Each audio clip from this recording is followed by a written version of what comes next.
Here's the loop. Spark, flare, smoke.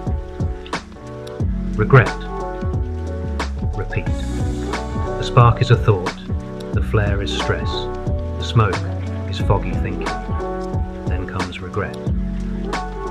Why can't I stop this? Which just fuels another spark. It's the firework factory with no off switch. The more we fight thoughts, the more they sneak petrol onto the bonfire. Breaking the cycle isn't about snuffing fire. It's learning to control oxygen. Less air, less flare. Less fuel, less smoke. That's where our tools come in.